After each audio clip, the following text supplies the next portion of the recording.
Olá, meus amigos, grande abraço para todo mundo. Estamos começando mais um TV Mar News. Eu, Viderlan Araújo, estarei na próxima hora trazendo os principais assuntos, as principais notícias para você que nos acompanha em Maceió, em Alagoas, no Brasil e no mundo, as informações que você vai poder acompanhar daqui para frente. Vamos também trazer a sua participação. Estamos ao vivo neste exato momento pelo portal gazetaweb.com e pelo aplicativo TV Mar. Lá você baixa tudo também através do seu smartphone e vai ter acesso a um amplo conteúdo que a TV Mar Canal 25 coloca até você. A mesma coisa se estende também para as nossas redes sociais. Estamos pelo Twitter, pelo Facebook, no Instagram, no YouTube. Também você acompanha os melhores momentos de cada programa e cada detalhe que a TV Mar Canal 25 coloca à sua inteira disposição. Lembrando sempre que o TV Mar News, sempre exibido por esse amigo de vocês aqui, apresentado de segunda a sexta-feira, de 8h30 da manhã até as 9h30, abrindo a programação da sua TV Mar com todos os detalhes, a informação, as notícias que nós estamos trazendo aqui em Maceió, em Alagoas, no Brasil e no mundo, tá certo?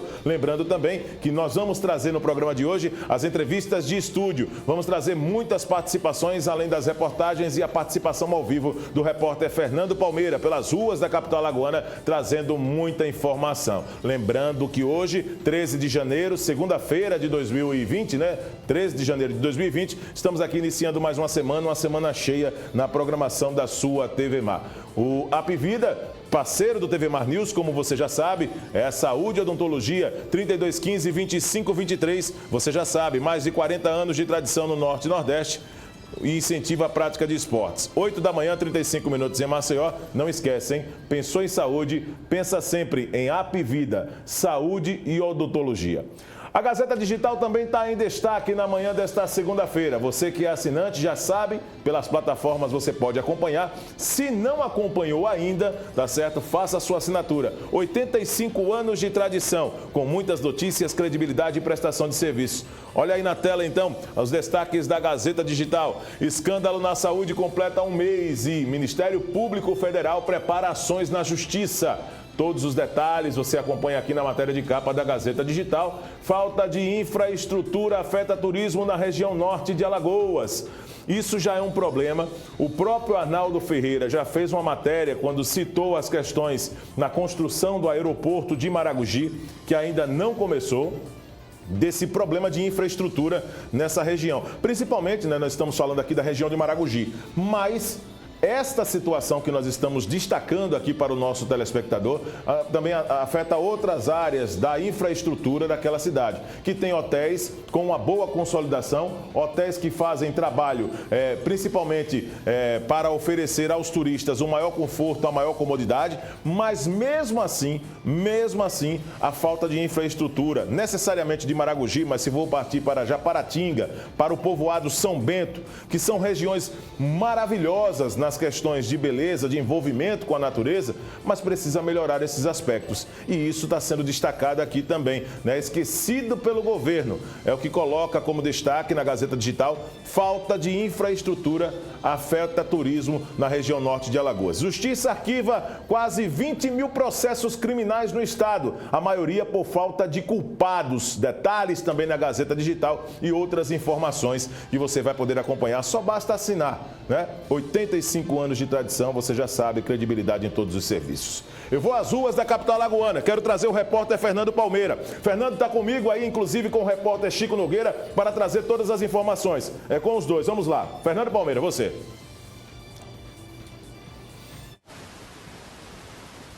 Um abraço, bom dia para você, Viderlan, para toda a nossa maravilhosa equipe. Um bom regresso aí para o nosso irmãozinho José. E para você que nos assiste também, muito obrigado por estar sempre nos dando o privilégio da sua audiência. Olha, nós estamos aqui na sede da SMTT, é um chamado geral para aqueles que trabalham com transporte escolar.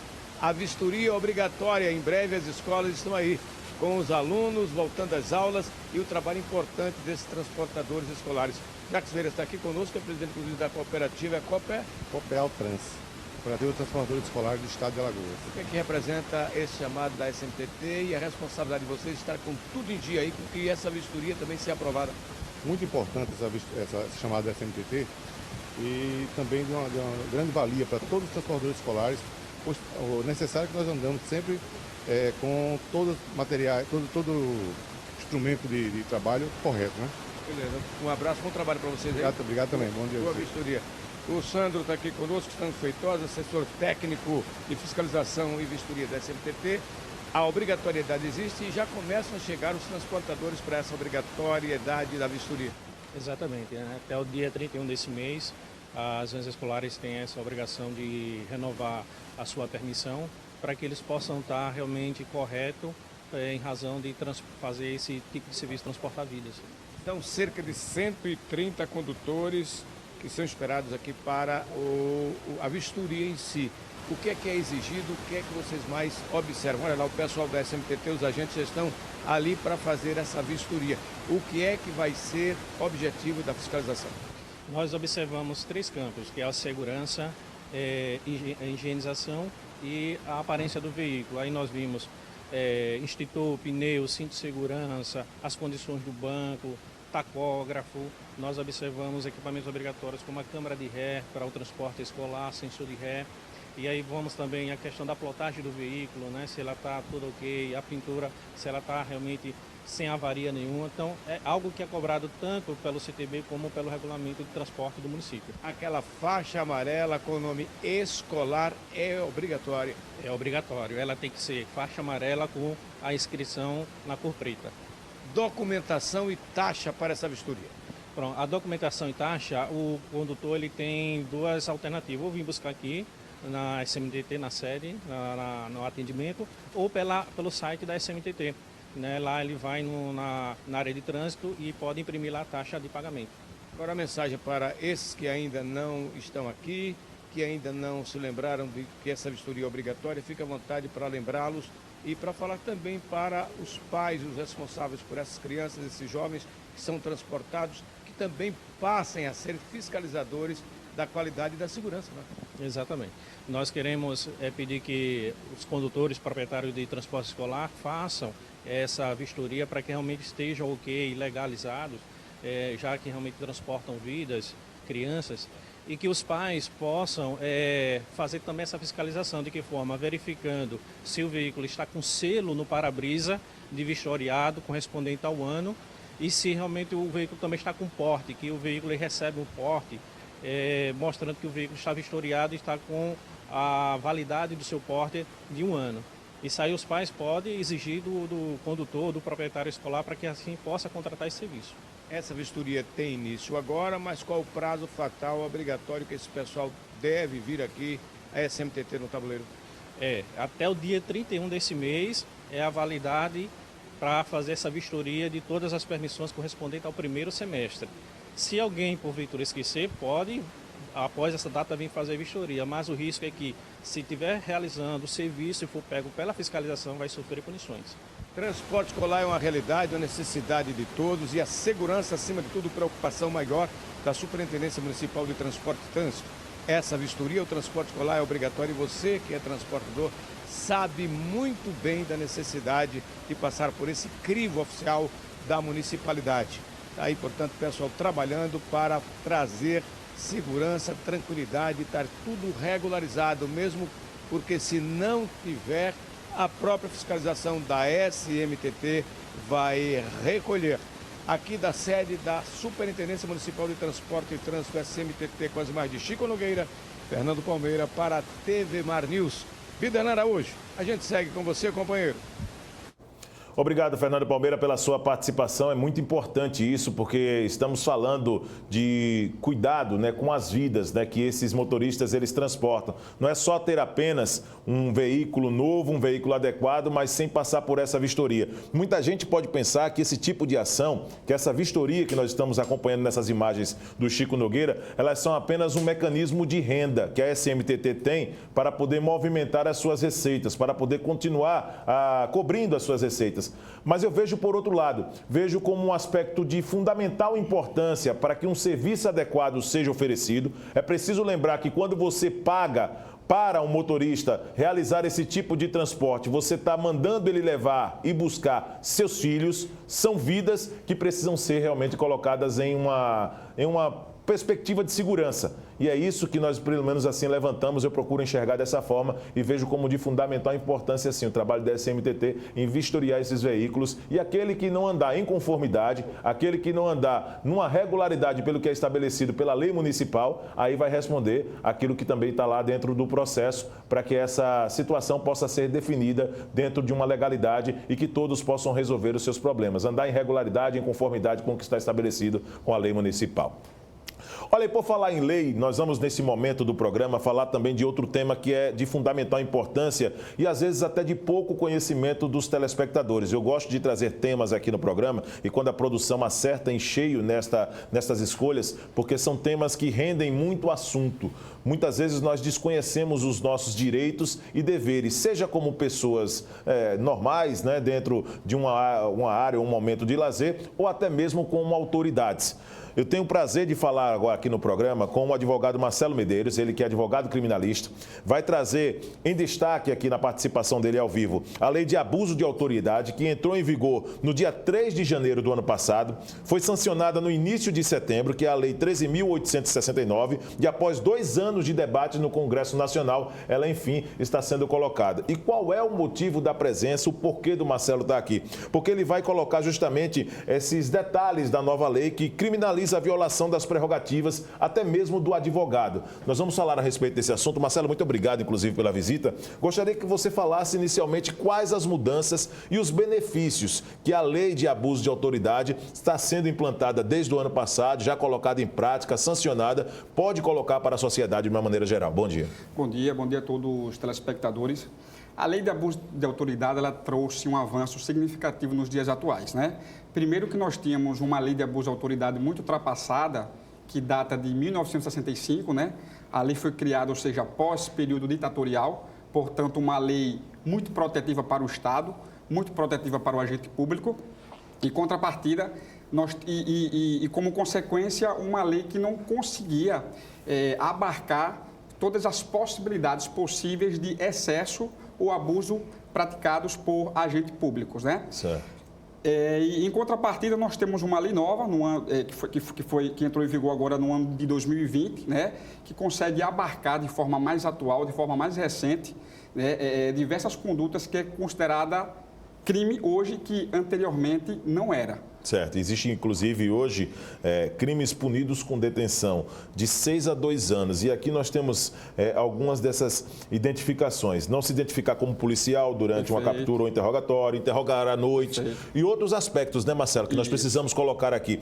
Que tipo de informação você poderia passar para o telespectador dentro daquilo que o cara que é autoridade muitas vezes acaba cometendo esse tipo de equívoco por desconhecimento da lei? Por favor. Hoje nós temos basicamente 3 tipos de consequências, né, para o agente público que comete excesso, né? A primeira é a obrigação de ter que ser responsabilizado civilmente, ou seja, indenizar aquele que ele cometeu o excesso. Sim. Uma outra condição também, outra possibilidade é a perda do cargo e uma terceira possibilidade também é ficar afastado do serviço público pelo período de 1 até 5 anos.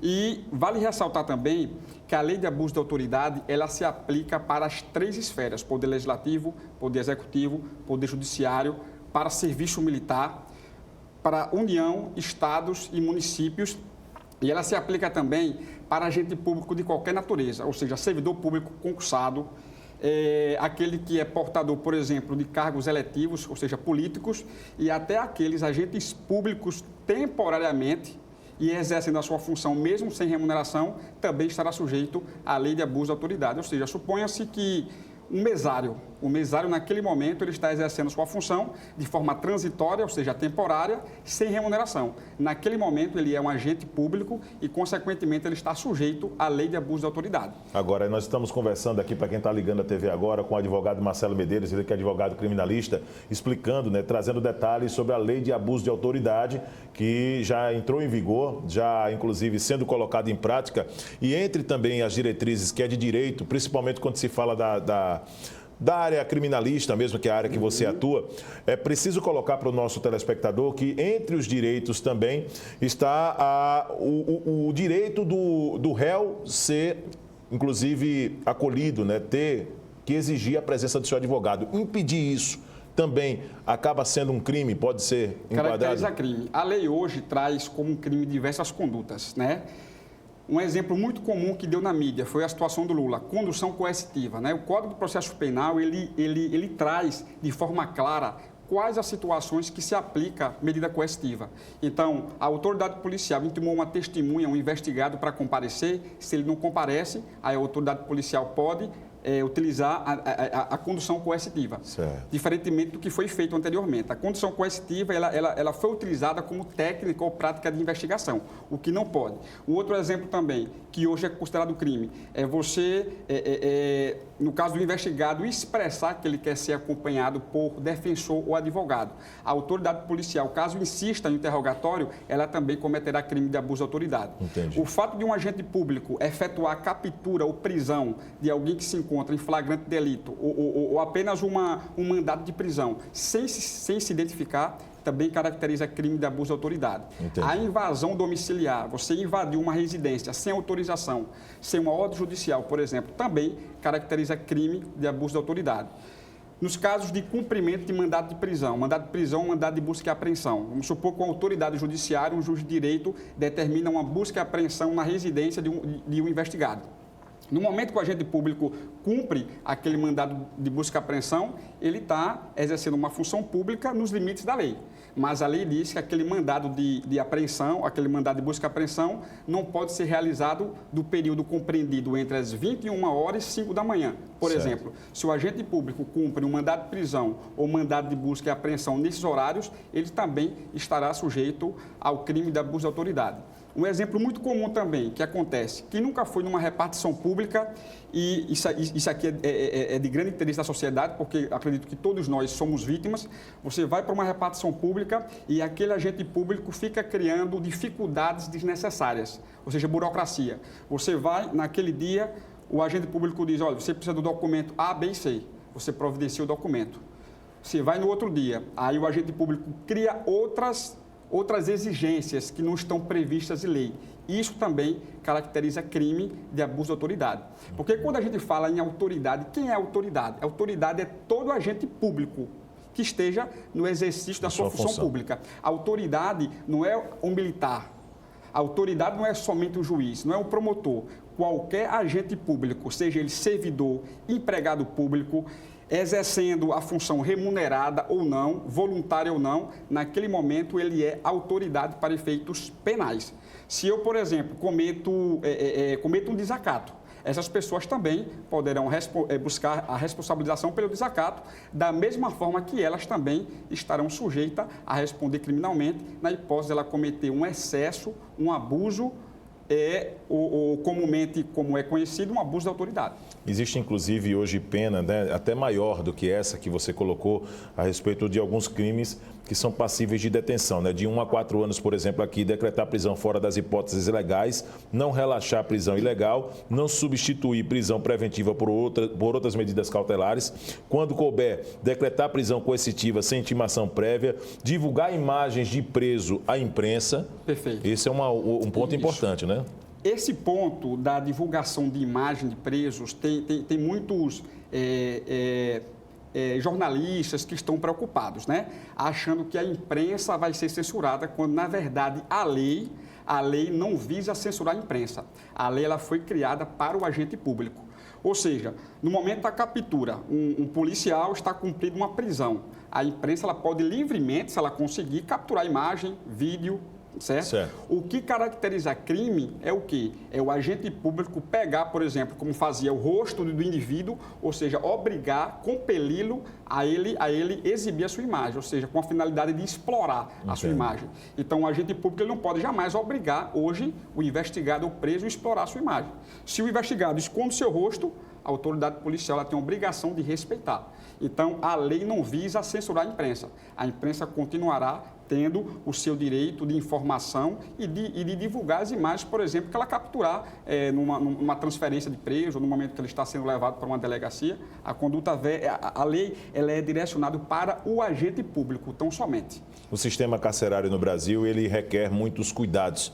E a lei de abuso de autoridade também prevê pena para casos de presos de sexos diferentes na mesma cela, né, Marcelo? Um exemplo muito claro que aconteceu, salvo engano, foi no estado do Piauí, né? Em que uma juíza colocou uma menor de idade numa cela com mais de 15 homens e essa jovem foi estuprada mais de 10 vezes por dia, em dias sucessivos. Uma situação dessa natureza, o que aconteceu com essa juíza? Nada, né? A jovem teve a sua vida acabada, naturalmente, e a juíza não sofreu, nesse tipo de situação, nenhum tipo de penalidade justa, né? Com a finalidade de coibir aquele tipo de situação. Então, hoje a lei prevê expressamente você colocar como crime, você colocar pessoas de sexo diferente numa cela ou, por exemplo, menor de idade numa cela. A lei também, quando ela fala que caracteriza crime, você decretar medida de prisão de forma manifesta, contrário à lei. Ou seja, a lei também não visa punir interpretação, né? Há muitas autoridades, juízes, membros do Ministério Público que acham que eles vão ficar impossibilitados de interpretar a lei. Quando, na verdade, a lei, de forma muito clara, ela tem um dispositivo que fala que a lei não criminaliza a livre interpretação do magistrado, do delegado de polícia ou do membro do Ministério Público. Então, a lei, ela tipifica como um crime os casos assim, que quando você verifica, você vê de forma muito clara que aquilo ali caracteriza um excesso. Vou citar um exemplo. A lei prevê como hipótese para você se decretar uma prisão preventiva que a pena em abstrato daquele crime específico tem a pena máxima acima de 4 anos.